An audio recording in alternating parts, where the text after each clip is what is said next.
welcome back to the channel. And today we're working on freight train again. That's right, if you remember the last time that we worked on, isn't it nice out? It's like 40 degrees out and sunny in February. And Cletus is inside waiting to meet us. Hi, Cletus. Anxiously waiting to meet us. So basically what we got going on is I haven't had freight train in here in a while to work on the flatbed. I did have it in here the other day because I ended up developing a death wobble on a two-wheel drive Dodge, which I've never had happen before. Found a bad idler arm. It was actually pretty bad. So I just changed that this morning. Hopefully that takes care of it. The other day I also, when we finished the flatbed, there was a hole here. I patched that hole, welded in a patch. We used our ArcDroid plasma cutter robot to cut out a filler neck mount, and we did that as well. But today what we got is we got a bunch of 1/8 inch by 4 inch and 1/8 inch by 1.5 inch strip or plate steel. And what I'm gonna do is gonna liven this truck bed up. This is your standard, I say standard, but it's a CM flatbed. You see them a lot. They're awesome beds. And what I'm gonna do is I'm gonna dress up the sides a little bit and add a 4-inch skirt board to here, matching this angle. So it's gonna come down all the way to this box right here. The other side will be a little longer because I don't have a box on the other side. It did have one when we did the flatbed. However, we removed that as well last week. Well, let me show you. So I'm not tackling this side today because we have damage on this side, if you remember. And we have to like push and pull. Probably gonna use the excavator. I'm gonna want someone in the truck with the brakes on and the whole deal, and I just don't have the help to do that. But it's a longer run, so we'll have to scab a couple pieces together for this side. That's fine. The reason why I took the box off is it was huge. The tire almost hit it, and honestly, I didn't need all that storage because I got other plans for this bed. We're gonna make this truck cool, but as functional as possible by the time we're done. And I actually thought of the other day is a small truck crane, just a Harbor Freight job, 1,000-pound capacity that we can mount in the corner and swing over the side. Anyway, we'll do that another time. But in the middle here, this tire tucks way up high. So we need to basically, I'm going to temporarily tack in that plate. And then we're going to mount, find the center line of our tire. Then we'll know where the center of the fender well, so to speak, is. Cletus, what are you doing over there? And then we're going to kind of, I don't know, we'll 45 up and come back down with the, and then we'll trim it out with the 1.5 inch plate steel. Tack it all up. At the end of the day, I'll probably hit it with some etching primer. That's it. Let it surface rust. It's totally fine. Because this spring, when the weather comes, we're going to high pressure wash this bed with my buddies, like we did on the excavator, steam cleaning pressure washer. And then we're going to hit it with Poppy's patina bed liner. So the whole thing's going to get done with that, and then we'll oil undercoat the underneath. So it will come off after we're done all our fab work. But today, I just wanted to show you guys and do that skirt board. So first things first, I'm going to get this thing up in place. I guess kind of clamp down, so to speak, and so I can kind of mark where we need to cut it, and then go from there. And change the planes again. I can't clamp or hold that thing in place completely by myself here without tacking it, and I don't want to do that yet. So I'm just going to take a piece of cardboard. I'm going to take the cardboard. I'm going to hold it behind here, and then I'll know what my angle is going to be because I'm going to draw it on the cardboard and transfer it over to here. Then it's just a matter of getting our length and cutting it to length. All right, we got our K&N filter box cover here. And basically, I set you down, I guess, like so. And I'm just gonna put it like it would, like the metal would right here. Where it's gonna kind of butt. And then we have that angle. So we just wanna transpose that angle right onto this cardboard. Now this is longer than it needs to be. I'm gonna go ahead and cut that angle and transfer it onto the metal, so then we can go ahead and make our cut. And just like that, we transposed it, and I'm probably gonna cut that right off with our Evolution chop saw. All right, so this thing right here, our Evolution chop saw, I don't know if you ever used one of these, but compared to the abrasive saws, they work so much better, and the heat that caused from cutting comes out in the chips, and you don't put it into your metal like you do with the abrasive saws. And our Evolution stand here is really handy because, well, it's portable. We can just fold it up and put it out of the way because like any other small shop, space is a big thing. So I'm gonna go ahead and cut this angle out, then get our total distance, and then chop off the length. Then we'll figure out how to get this thing tacked in place so we can mark our fender.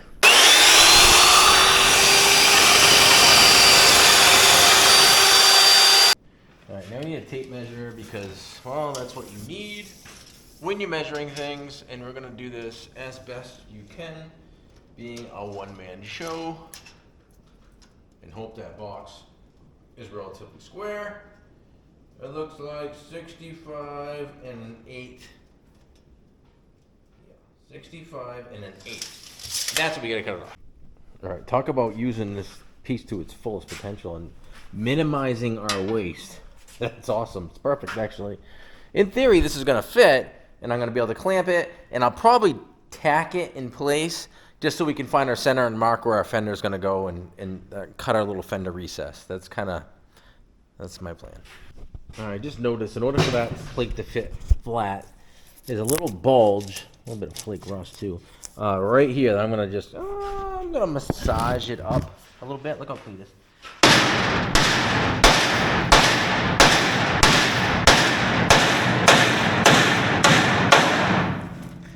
You know, massage gently with the hammer. That's actually not bad, I think. Now we'll see how it fits. So, I hope you can see this, but, oop, just lost my scale. That actually fits quite nice. And we'll max that angle. Clamp ye in, like so. And, yeah. Actually looks pretty good. Now, how am I gonna hold this thing here? I'm gonna have to tack weld this thing. There and there. I'm gonna have to. Of course we got Mr. Cletus, the shop pup. He's a good boy. He's learning. He's still figuring things out, and he's going through his teenager spell where basically he eats everything. He's still working or struggling with potty training, and he's stubborn. But that's the Basset Hound in him. But all in all, he's a lovey, good pup, so that's a good thing. But we got our Lincoln over here. This is our old school Lincoln MIG welder. This thing is a workhorse. It's old. It's the SP150. It is an awesome welder, and I've had this for a long time. And honestly, I don't intend on getting rid of it because it works so good until it dies, because you can't even get parts for it anymore. But anyway, let's get this tacked in. I never use these, or hardly ever, and this is like a perfect opportunity because I think we'll be able to clamp that and that plate together right there. And then hold it with my left hand and tack it in the middle, and that should be enough to hold it with just one tack, I think. We'll see what happens. I don't know if you can see this, but like the dumbass I am, I forgot the tripod in the house. But nobody's perfect. So I'll deal with it. Just deal with it, people. Okay, that's on.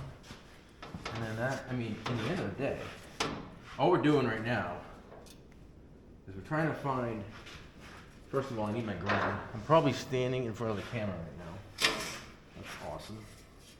The ground a spot right there. There we go. Ground a spot right there. Oops. And that'll be the angle of the dangle. I put my old welding hood down, and I'm going to attempt to tack this up. Like so. Ain't pretty, but guess what? It's holding. My hands aren't on it. Check it out. That's the angle it's going to be at. It's going to look slick, actually. It's really going to clean this bed up. Now what I'm going to do is I'm going to find the center. So I'm going to take a string or a plumb of some sort and just drop it down until we get the center of our hubcap. Then we're going to know the center. We'll figure out how far over we want to go, how high up. We're going to have to go pretty high, though. Probably cut it basically in half or more.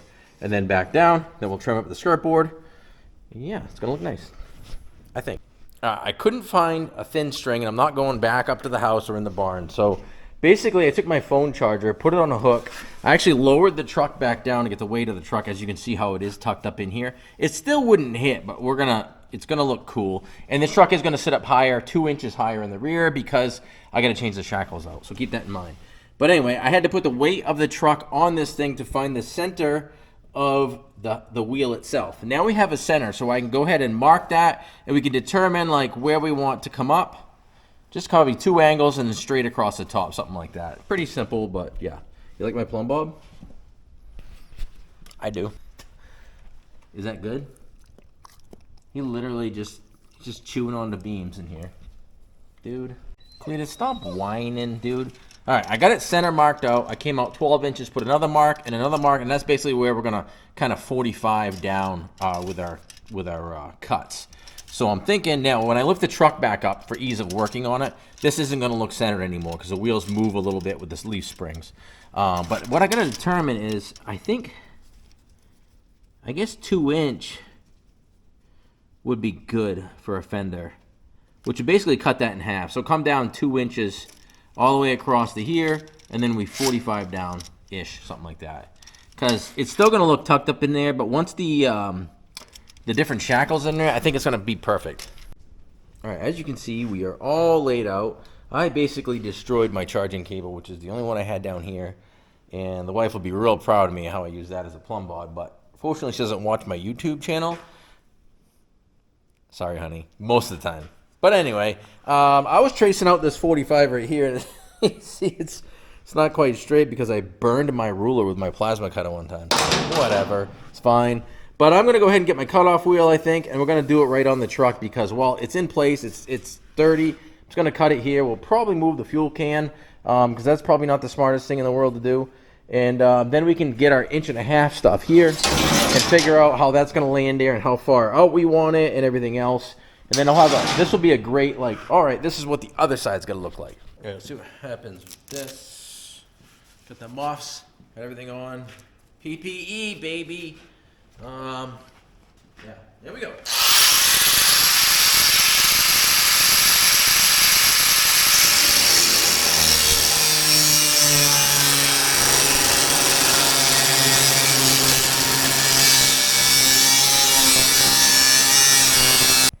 Please get out of there, bud.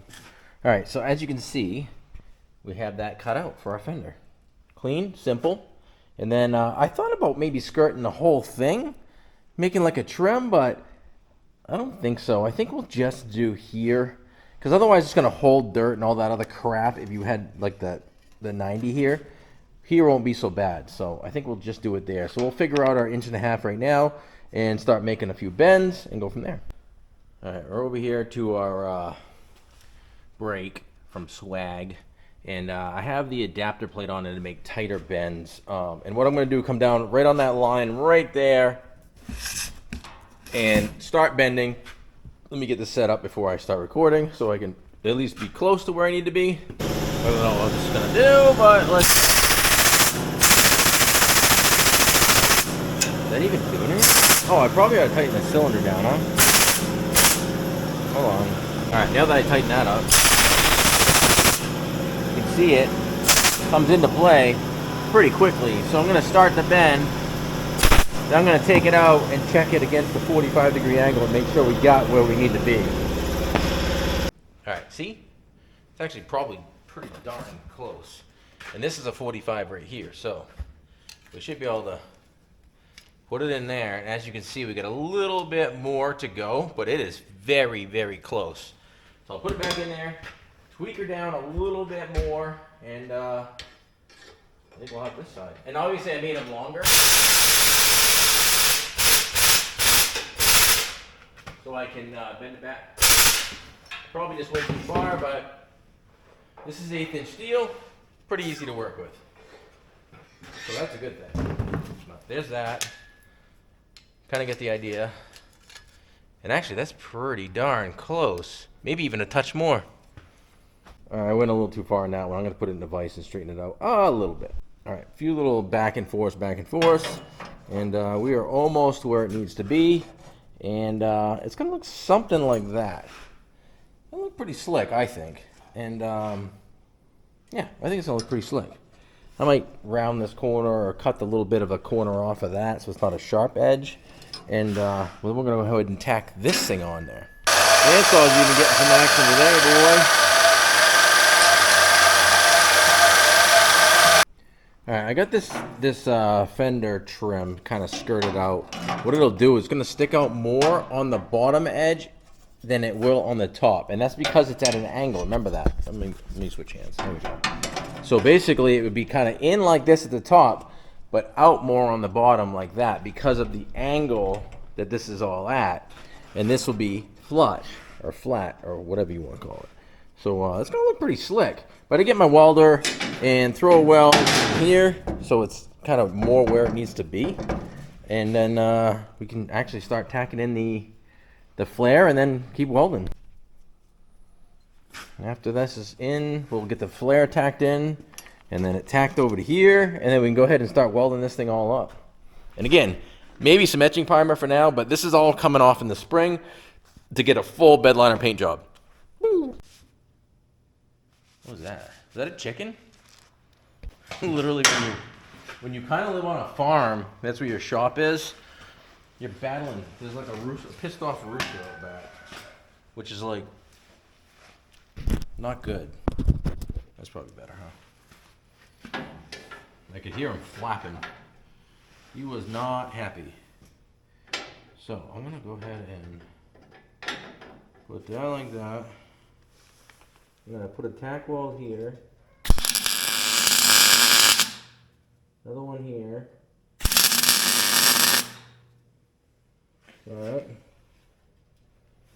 Now I gotta figure out, because I shouldn't have done that. It's gonna have to go in. I have to tweak this in, so I might lose my weld. I'm gonna have to get adjustable wrench. Alright, I got that bent out of the way. Now I gotta like eyeball this so it is level. Actually, that looks pretty darn good right there. I'm gonna throw a tack here. I'm gonna have a gap to fill right there. That's okay. Now I'm gonna set up my square to make sure I keep this distance right here. Let me show you. I'm gonna keep that distance the same running down the whole fender flare. See how it's coming out right now? It's gonna go in. All right, she's not fully welded, but it kind of gives you an idea. Like I said, that tire is still tucked in there, but it's not going to hit. I can still get my fingers in here. Trust me, I drive the lowrider on a dime S10. There's plenty of room. But with the shackles, that is going to lift that tire up, so it's probably going to be just about level, if not a little bit below that. And this is an oversized tire. We might actually go down one size. These are 285s. We may go to a 265. I'm not sure. She is fully welded. Well, as fully welded as I'm going to make it. All stitch welded in there. As you can see, it's kind of tucked in more here, and then it kind of flares out here. These are nice.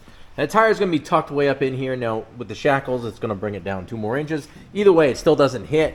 It's going to give it that nice low tucked look. That is a nice clean skirt board. So we added 4 inches and did a custom little flare on there as well. I'll have to get it outside here so you can get a better look at it. But I have to throw some primer on there too, which is going to look like look like complete crap for now, but keep in mind it's not going to stay that way. So I'm pretty happy with this. All right, maybe a view from over here, kind of get you that. See the fender. I like it. It really cleans up the side of that bed nicely. Okay, don't judge me on my priming ability. The people that I drive by down the road will do that all on their own. So you'd be like, oh my God, he spray painted this thing. You know what? This is temporary. It doesn't look that bad, and it's going to look a whole lot better this spring. Stay tuned. All right, it's the next day now. Our awesome paint job, primer job has dried. It's actually like 45 degrees and sunny. So I'm going to go ahead and back this out so we can kind of get a good walk around of it before we end this video. It's sunny. Yeah, it's actually nice out. Oh, yeah. She's a good girl. So here's the side with nothing on it. Remember, we cut that box off of there too. So that's going to be a longer skirt board on that side. After we pull all this out, that'll be another episode with the excavator. I'm going to need a couple people to help me do that. But here's the side right here with the skirt board on it. That looks pretty darn good. And keep in mind, we're going to lift, so you're going to end up with a gap like along the front. This back's going to come up, I'd say, a good couple of inches. As you can see, it's almost on the overload springs now, and that's no good. So it's going to have a little bit more of a rake on it. These tires are really big for a two-wheel drive truck. I might downsize the tires, but it is nice because it does give us a little more clearance to get in and access to places. But all in all, I'm wicked happy with this, the fit and finish. It looks good. This truck is going to be completely form and function. Like, we're going to have the welder, we're going to do a truck mounted crane, we're going to finish skirting this out, it's going to have lighting all over it. I'm gonna have a winch mount in the back, so if I'm trying to pull something on my trailer, I can just plug my winch in and go up high and pull it up onto the trailer, and that's always handy. So that'll be the end of this episode. It was just a quick little fab job, how you can take a bed, a truck bed or a flat bed, and go ahead and make it your own, because this is like the CM truck bed. But we're not done with it. There's a bunch of work, so stay tuned. We will get the excavator out and try to pull that dent out. This is Scott with Flip and Customize. Don't forget to hit the like and subscribe, because it means a whole lot. Take care, guys.